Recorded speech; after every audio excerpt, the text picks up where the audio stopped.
राजस्थान में तबादलों पर लगा प्रतिबंध 19 जून को ही खुल चुका है। अब 5 जुलाई 2026 तक ट्रांसफर हो सकेंगे। प्रशासनिक सुधार और समन्वय विभाग के इस आदेश के बाद से ही तबादले के इच्छुक आवेदकों की भीड़ लगना शुरू हो गई है। अपनी अर्जी पहुंचाने के लिए दूर दूर से लोग जनप्रतिनिधियों के पास और जयपुर तक पहुंच रहे हैं। इसी बीच तबादलों से जुड़ी एक खबर जोधपुर से भी सामने आई है। जोधपुर शहर से विधायक अतुल भंसाली ने ट्रांसफर पोस्टिंग के लिए आने वाले लोगों के लिए अपने दफ्तर में एक अलग ही व्यवस्था की है। इसके साथ ही उन्होंने ये स्पष्ट भी कर दिया है कि सरकार ने उन्हें जो दायित्व दिया है उसे वे पूरा करेंगे, पर उनकी व्यक्तिगत रुचि इस काम में, इस सिस्टम में नहीं है। ट्रांसफर, पोस्टिंग और प्रमोशन के इस काम को लेकर क्या कुछ और विधायक ने विस्तार से कहा, देखिए उनकी पूरी प्रतिक्रिया। एक मन की भावना थी। देश के यशस्वी प्रधानमंत्री नरेंद्र मोदी जी ने जब हम एमएलए बने थे तब हमको स्पष्ट संदेश दिया था कि जिसके लिए जनता ने आपको चुनकर भेजा है, जो जन सेवक के रूप में आपको आगे काम करना है, उसके ऊपर प्राथमिकता दें। ट्रांसफर, पोस्टिंग, ये सब काम तो एक सरकार का काम है। सरकार ये निरंतर एक प्रक्रिया है और एक सरकार पॉलिसी के अंतर्गत सबकी ट्रांसफर पोस्टिंग का काम करती है। बैन होगा, हटेगा, ये सब सरकार तय करती है और उनकी नीतियों के अंतर्गत ये काम होता है।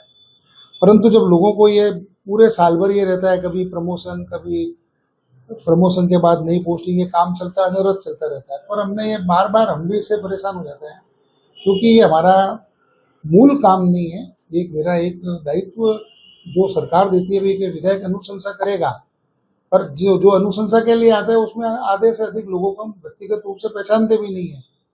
अब उसके बारे में हम क्या अनुशंसा करें जिसको हम पहचानते नहीं है। तो जो उनको साथ में लेके आता है, जो उनका सहयोगी होता है, वो बोलता है भाई साहब मैं इसको जानता हूँ। पर मैं एक चीज़ समझता हूँ, ये जो काम परमपिता परमेश्वर का है वही करे, उन्हीं की वंदना करे, उन्हीं का नमन करे, उन्हीं की माला फेरे। विधायक को भगवान बनाने की जो इस समय ट्रांसफर पोस्टिंग के समय जो चेष्टा होती है, उस अवधारणा को मैं तोड़ना चाहता हूँ कि विधायक भगवान नहीं है, भगवान ही भगवान है। इसीलिए प्रभु श्री राम के चरणों में अपनी जो भी अनुशंसा, अपनी विश है, अपनी डिजायर है, वो प्रकट करें।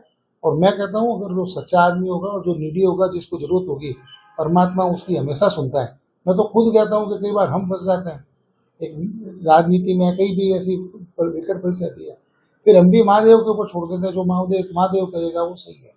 परंतु एक सिस्टम के अंदर व्यक्तिनिष्ठ होकर काम करने की जो प्रथा है वो ठीक नहीं है। मैं तो इसीलिए लोगों के साथ, मेरे लिए सब संभव है, सभी आने वाले प्रार्थी है वो मेरे खुद के हैं, मेरे क्षेत्र के निवासी है। मैं जानता हूँ या नहीं जानता हूँ, पर आप अपनी विश भगवान के सामने रखें तो मैं समझता हूँ कोई भी आदमी उसमें गलत नहीं लिखेगा।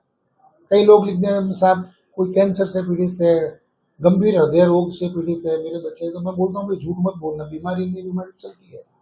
और भगवान के सामने झूठ बोलना मत, जो परमात्मा को मंजूर होगा वो हो जाएगा। पर मैं, मेरी जो सरकार ने मेरे को दायित्व दिया उस दायित्व को मैं पूरा करूंगा। हाँ, मेरी व्यक्तिगत रुचि इस काम में, इस सिस्टम में नहीं है तो नहीं है, वो स्पष्ट रूप से